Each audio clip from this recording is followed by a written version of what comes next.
अभी फिलहाल उससे ज्यादा डिस्पेंसरी हड़ताल पर हैं। मतलब हड़ताल करने वाली आशाओं की संख्या लगातार बढ़ रही है। और ये एक बहुत ही उल्लेखनीय बात है कि जहां इतने दिन हड़ताल चलने के बाद कुछ घटने की संभावना लगने लगती है, हम ये देख रहे हैं कि जगह जगह पर हमारी आशाएं वो हिम्मत कर रही हैं और हड़ताल में ज्वाइन कर रही हैं। दूसरी जो पॉइंट मैं कहना चाहता हूं कि ये हड़ताल, ये आंदोलन, ये एक तरीके का युद्ध है। ये जिस तरीके से सीमा पर युद्ध होता है उस तरीके का युद्ध नहीं है, लेकिन यहाँ पर भी हार और जीत है। यहाँ पर भी हम किसी से कुछ चाहते हैं और कोई है कि जो हमें देना नहीं चाहता है। यहाँ पर एक संघर्ष है। इस संघर्ष के मैदान में हम सब लोग डटे हुए हैं। हम लोग सब लोग मिलकर के चाहते हैं कि दिल्ली सरकार हमारी मांगों को माने, हमारे हक हमें दे, और हम लोग इसके लिए जो भी हमसे संभव है हम कर रहे हैं। और सरकार, चूंकि वो एक दूसरा पक्ष है, वो लगातार इस कोशिश में लगा हुआ है कि कैसे ये हड़ताल कमजोर हो, कैसे जल्दी से जल्दी टूटे। इसके लिए चाहे तो एएनएम और डॉक्टर को कहना कि आप आशाओं को धमकाओ, डराओ, प्यार से बुलाओ, जिसको कहते हैं ना साम दाम दंड भेद सब अपनाओ, वो डॉक्टरों के मार्फत कर रहे हैं, खुद अपने मार्फत कर रहे हैं। वो ये जताने की कोशिश कर रहे हैं कि आप हड़ताल करते रहो, हम तो कुछ सुनेंगे नहीं। तरह तरह की चीजें। ये जो दूसरा पक्ष है ये हड़ताल को कमजोर करने के लिए, आंदोलन को कमजोर करने के लिए, इस युद्ध में, इस आंदोलन में खुद जीत हासिल करने के लिए करता है। और हम लोग चूंकि जीतना चाहते हैं तो हम भी लगातार कोशिश करते हैं, जद्दोजहद करते हैं कि हम जीतें। इसलिए हमारे पास साधन है कि हम हड़ताल को बढ़ाएं, संख्या को बढ़ाएं, ज्यादा से ज्यादा को उसमें शामिल कराएं और लगातार उस आंदोलन में हम लोग टिके रहे। ये एक जद्दोजहद है। हम ये जानते हैं कि सरकार बहुत बड़ी है, सरकार के पास बहुत सारी शक्ति है, बहुत तरीके की उनकी कलम में ताकत है, बहुत तरीके की पुलिस कानून उनके पास है।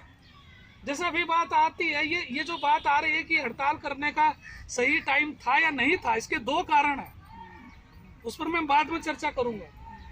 एक कारण ये है कि ये कोविड का टाइम था, इस टाइम नहीं करनी चाहिए थी, एक तो ये है। और एक दूसरा पक्ष भी है कि जो ये सोचते हैं कि इस हड़ताल में हमें नहीं जाना चाहिए था। लेकिन जो भी हो, इस हड़ताल के दौरान में सरकार के पास जो हम अपना आंदोलन कर रहे हैं, सरकार तमाम साधन अपना रही है, हम भी तमाम साधन अपना रहे हैं। इस लड़ाई में हम लोग आमने सामने खड़े हुए हैं। हम भी जीतना चाहते हैं, वो भी जीतना चाहते हैं। ये हम जानते हैं कि उनके पास साधन ज्यादा हैं, लेकिन हमने इतिहास में कुछ और भी चीज देखी है। हमने इतिहास में क्या देखा है कि ब्रिटिश सरकार कितनी बड़ी थी। अंग्रेजों का सूरज दुनिया में कहीं छुपता नहीं था, चारों तरफ उनका राज था, उनके पास तोपें थी, बंदूकें थी, सब कुछ था। और हिंदुस्तान के लोगों के पास क्या था? उनके पास कुछ नहीं था। कितने सारे लोग बलिदान हुए, शहीद हो गए, कितने लोगों को तोप पर बांध करके उड़ा दिया गया। लगातार आंदोलन चला, युद्ध हुआ, अंग्रेजों के खिलाफ लड़ाई हुई। आखिर में क्या हुआ कि जो दुनिया की सबसे बड़ी शक्ति थी वही पराजित हुई और जनता की जो ताकत थी वो जीती। ये उदाहरण है या नहीं है? लेकिन आप एक बात समझिए कि इस देश के अंदर में 130 करोड़ 35 करोड़ जनता है, इतने भारी संख्या में है। ये सारी की सारी जनता चूंकि भीड़ के रूप में है, तो इसकी लड़ाई से, इसके आंदोलन से कुछ नहीं होने वाला। जैसे हम सब इकट्ठे बैठे हैं, तो ये जो हम इकट्ठे बैठे हैं इसका मतलब ये नहीं है कि हम सब एक हैं। अगर सारे कबूतर इकट्ठा उड़ने लगे तो इसका मतलब ये नहीं हो जाता कि वो एक है। सारे जानवर एक साथ चलते हैं तो इसका मतलब ये नहीं होता कि वो एक है। उसको एक का नहीं कहा जाता, उसको एकता नहीं कहा जाता। अगर अंग्रेजों के खिलाफ हमारे देश के लोग जीते हैं तो वो एकता के बलबूते पर जीते हैं, संगठन की शक्ति के बलबूते पर जीते हैं। अगर ये संगठन की शक्ति ना हो तो सरकार की शक्ति असीम है, फिर नहीं जीता जाता। तो संगठन की शक्ति से ये जीतना संभव होता है। और संगठन की शक्ति है जब हम सब लोग मिल जाते हैं, इकट्ठा हो जाते हैं, इकट्ठा बैठने जाते, जब इकट्ठा काम करने लगते हैं, तब हमारी एकजुट शक्ति बनती है। ये जो एकता है, ये एकता बनती किस चीज के आधार पर है? हम तो अलग अलग हैं, तो हमें किस चीज ने जोड़ा एक दूसरे से?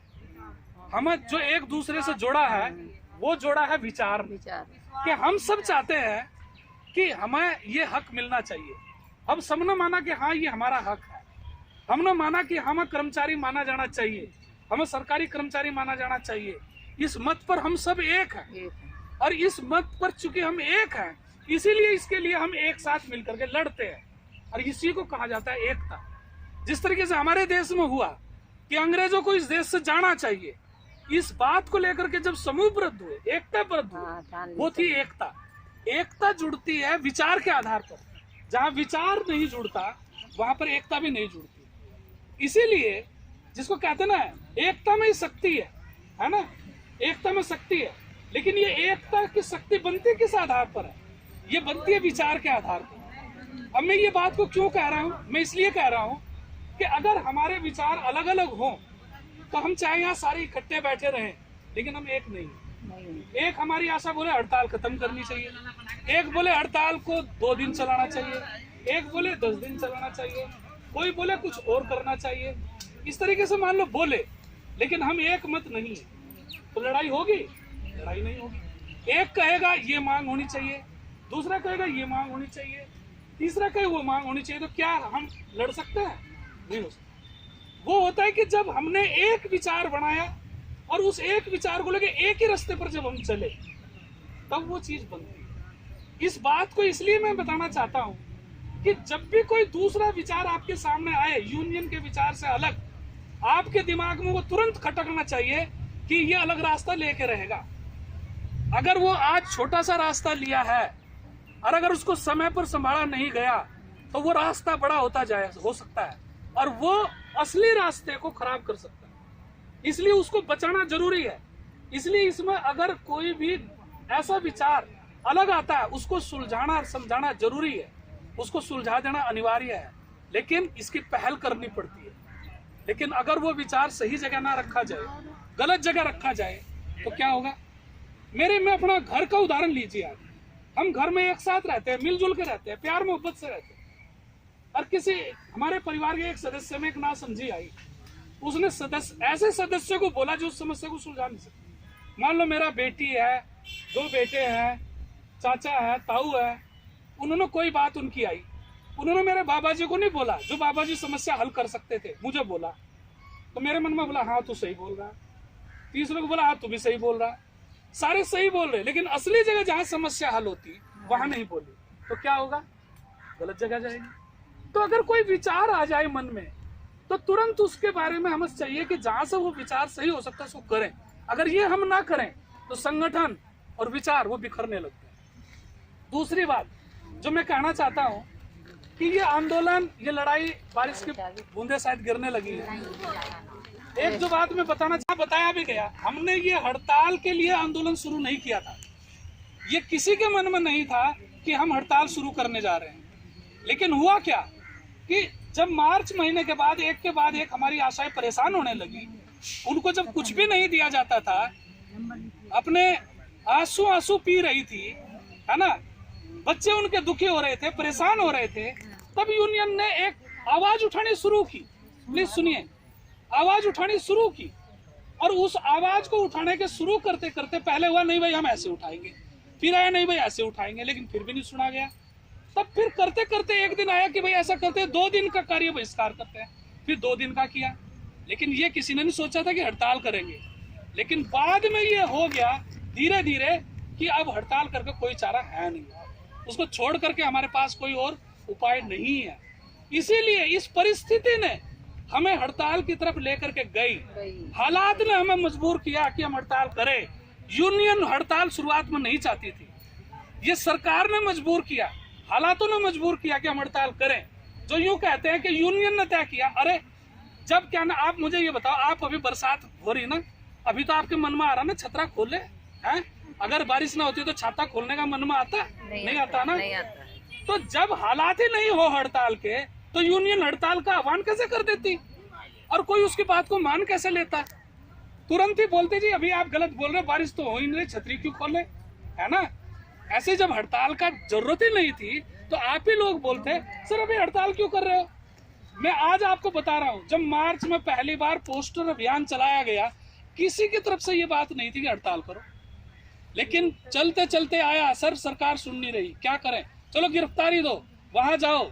4 आशाएं 10 आशाएं मुख्यमंत्री के घर भी गई, तब भी नहीं सुना, हालात ने किया। तो उन आशाओं को बताना चाहिए कि हम हड़ताल नहीं चाहते थे, हड़ताल इन्होंने हमसे करवाई। दूसरी बात मैं कहना चाहता था कि हड़ताल को जो नापसंद करते हैं, दूसरा कारण क्या कि वो दर्शाते हैं जैसे वो जनता से बहुत प्रेम करते हैं, जनता की हमदर्दी करते हैं। पहले तो हम ये बता दें कि हमारा नारा ही ये है सरकार के पास कि हमारे मांगों को स्वीकार कर हमें जन सेवा करने का मौका दो। अरे हम जन सेवा करना चाहते हैं, हमारी बात को मान लो ताकि हमें जनता की सेवा करने का मौका मिल जाए। हमसे ज्यादा जन सेवा के लिए वो उतावले नहीं है। असली बात ये है कि वो अपने नकलीपन को छिपाने के लिए ये बात को बोल रहे हैं। वो चूंकि हड़ताल नहीं करना चाहते, चूंकि वो हड़ताल से परे रहना चाहते हैं, उनका सीधा सीधा ये कहने का हिम्मत नहीं है कि हम हड़ताल बिल्कुल पसंद नहीं करते, हम हड़ताल का कोई फायदा नहीं लेंगे, हड़ताल का फायदा हमें बिल्कुल नहीं चाहिए, आप लड़ाई लड़ लो, जो फायदा मिलेगा हम उसको मना कर देंगे लेने से। वो ये नहीं कहेंगे, वो सब कुछ चाहिए, लेकिन ये चूंकि हड़ताल नहीं करना चाहते इसलिए ये बहाना बना रहे हैं कि देखो जी ये टाइम हड़ताल करने का नहीं था। अरे इस बात से हम सहमत हैं कि ये समय हड़ताल का नहीं था, लेकिन हमें मजबूर किया गया कि हम हड़ताल करें, हम वहां जाएं, इसलिए ये हुआ। अब बात आ रही है कि क्या निकाल दिया जाएगा, क्या हटा दिया जाएगा। ये दिल में जो भी आंदोलन करते हैं हर किसी के दिल में आता है। देश दुनिया के अंदर कोई कर्मचारी आंदोलन ऐसा नहीं है कि आंदोलन के दौरान उनके दिल में इस बात को लेकर दुख दुख ना होती हो कि ये काम तो नहीं छिन जाएगा कहीं। ये सबके में आता है और हर आंदोलन में हमारे दिल में भी आया है। और हम बताएं कि आपके दिल में हो सकता है अकेला दिल धड़कता हो और 4 बहनों का दिल धड़कता हो, हमारे दिल में 5000 का दिल धड़कता है। सही बात। हमें 5000 की चिंता लगती है क्योंकि हमें उनका जवाब देना है, इसलिए हम ज्यादा चिंतित हैं। लेकिन हम इस बात का जवाब देना चाहते हैं कि इसका जवाब हमारी आशाओं ने ही दिया। उनको निकाल दिया था, ऑर्डर कर दिया था शिक्षा, वो क्या नाम है, वो मोनिका राणा ने पिछली हड़ताल में ऑर्डर कर दिया था। अगले ही दिन भरी बरसात के बीच आशाओं ने क्या नाम है जा करके उसको पुतला जलाया उसके दरवाजे पर, आप भी थे कि ये लो तुम्हारा दिया हुआ लेटर कि तुम हमें कह रहे हो हम निकाल रहे हैं, हम तुम्हारे दरवाजे पर इसको जला रहे हैं और हम कह रहे हैं कि तुम निकलो। तो इसको इसी रूप में लेना है कि इस तरीके का हमला आएगा। मैंने बोला सरकार है तो हमला करेगी, तो हमें इसके लिए बिल्कुल चिंतित नहीं होना और हमें इस लड़ाई को मजबूत करने के लिए लेकर के जाना है। एक आखिरी बात मैं कहना चाहता हूँ, बारिश से थोड़ी मुझे भी दुखी कर रही है लेकिन बहुत जरूरी बात है। देखिए बारिश नहीं हो रही सर, हम लोग आंदोलन में हैं और हम इस आंदोलन को जीत तक ले जाने के लिए लड़ रहे हैं। इसमें हमारे अंदर बिल्कुल कोई शंका नहीं होनी चाहिए। सही बात। हम इसको जितना वो हो सकता है उतनी जी जान के साथ हम इसको मंजिल पर लेकर के जाएंगे। लेकिन एक बात समझ कर रखिए, तेज आ गई है कुछ